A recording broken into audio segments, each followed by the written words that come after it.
And why is probate so expensive? And the reason being is that attorney for probate charge based on the gross value of the asset. So let's say if you only have the home and nothing else, and if your home is on average $1.5 million, you can pay close to $30,000 for attorney fee just to sell this home and distribute all of the asset to the descendant.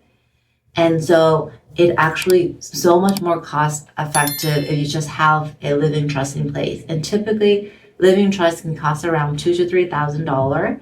So typically it costs around $2,000 to $3,000, but every attorney has their own fee structures and their own hourly rate. Even if you spend $3,000 to put together a living trust, it's going to save you so much money. Not just you, it's saving your entire family, your children, whoever that's going to be getting your asset, a lot of money and headache if you have a living trust in place. And what the living trust does, that it doesn't take control away from you.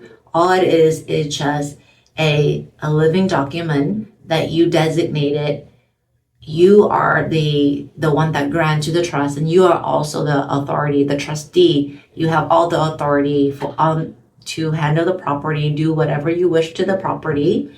And in case of your passing, in this document, you would designate who's going to be the successor trustee that will take over in case of your passing, and how you want all of your asset and money be distributed. And it is so much more clear and economical than not having one, because we don't think that we're gonna die, right? That's not something that we walk around thinking about. I think I'm probably gonna die when I'm like 90, maybe 100, considering how advanced our medical system is nowadays. But who knows? I don't know. I could literally die in the next 2 hours.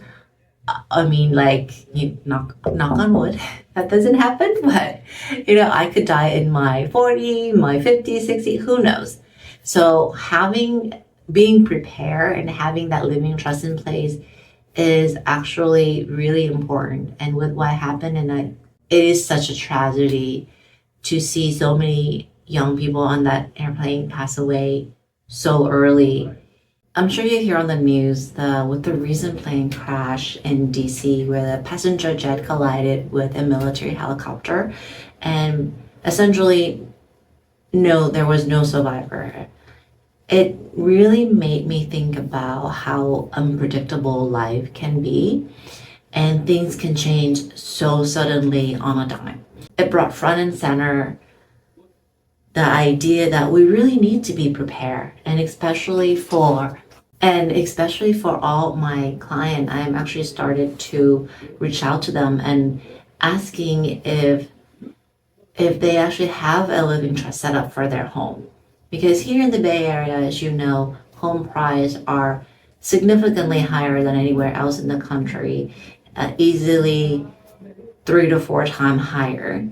And if you don't have your home, if you own a home and you don't have your home in a living trust, in case something happened to you, suddenly your home will gonna go straight into probate. So what does it mean when a home goes into probate?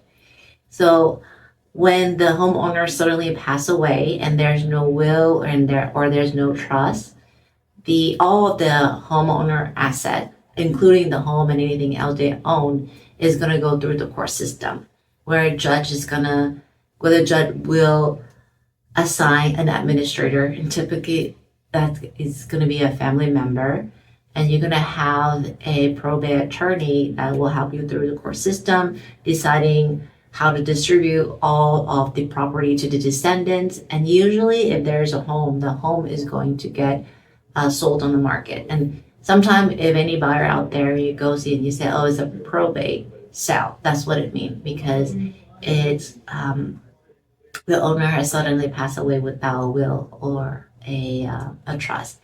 And so that's where it really important that if you don't have a living trust and you own a home, you really need to talk to a family attorney and really get that going. And the reason being, if a home go through the probate system, it get very expensive. It really make me think about wow, Life is short and you never know. So be prepared.